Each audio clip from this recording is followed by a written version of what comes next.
এই যে বদ্যির বাড়ি থেকে ওষুধ নিয়ে এসেছি, এই না।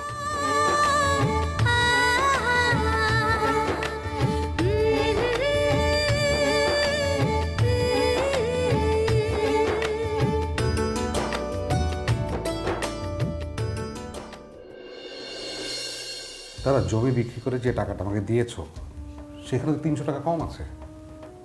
হ্যাঁ, সেটাই তো আমি তোকে বললাম। দাদা দেখো, তোমার কাছে টাকা কম কেন সেটা আমি জানতে চাইনি।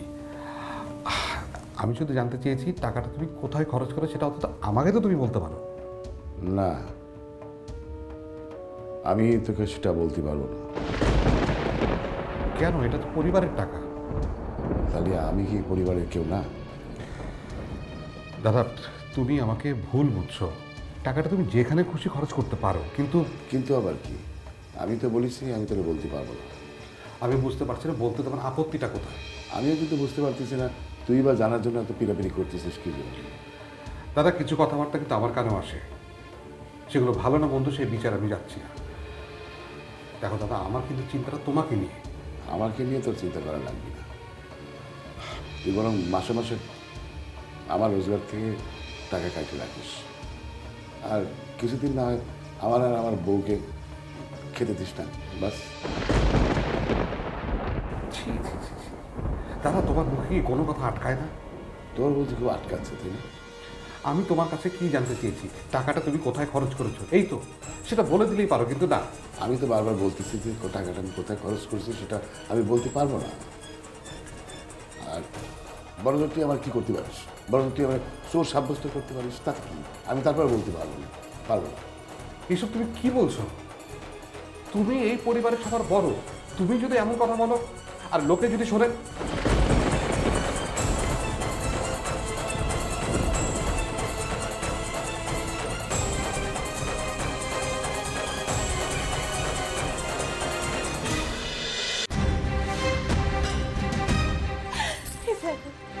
তোমার ওষুধ এসে গেছে, এবার তুমি ভালো হয়ে যাবে।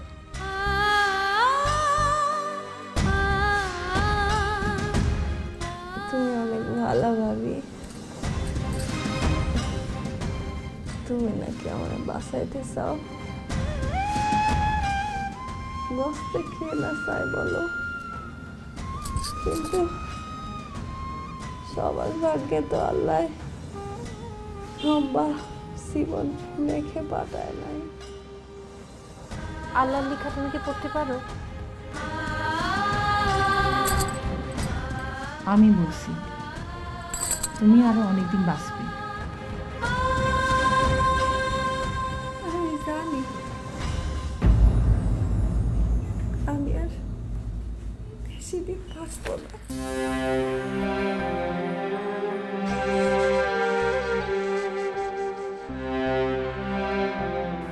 আচ্ছা আচ্ছা, বাসা মলাটা আল্লাহর হাতে ছাড়িয়ে দাও তো।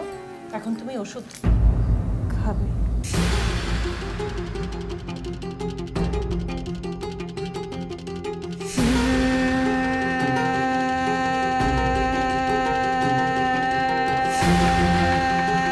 কি হইল ভাবি?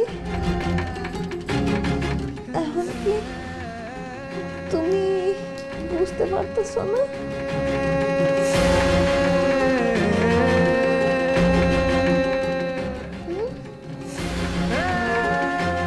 আমি আসতেছি।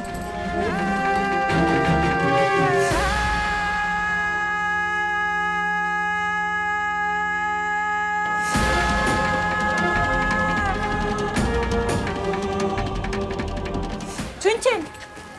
কি? এই যে জুনির ওষুধ। তা আমি কি করব? ও মা, বদ্যি কি ওষুধ দিল দেখবেন নাই?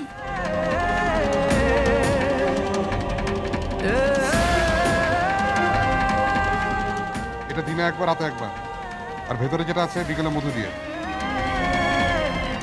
এটা না বোঝার কি আছে?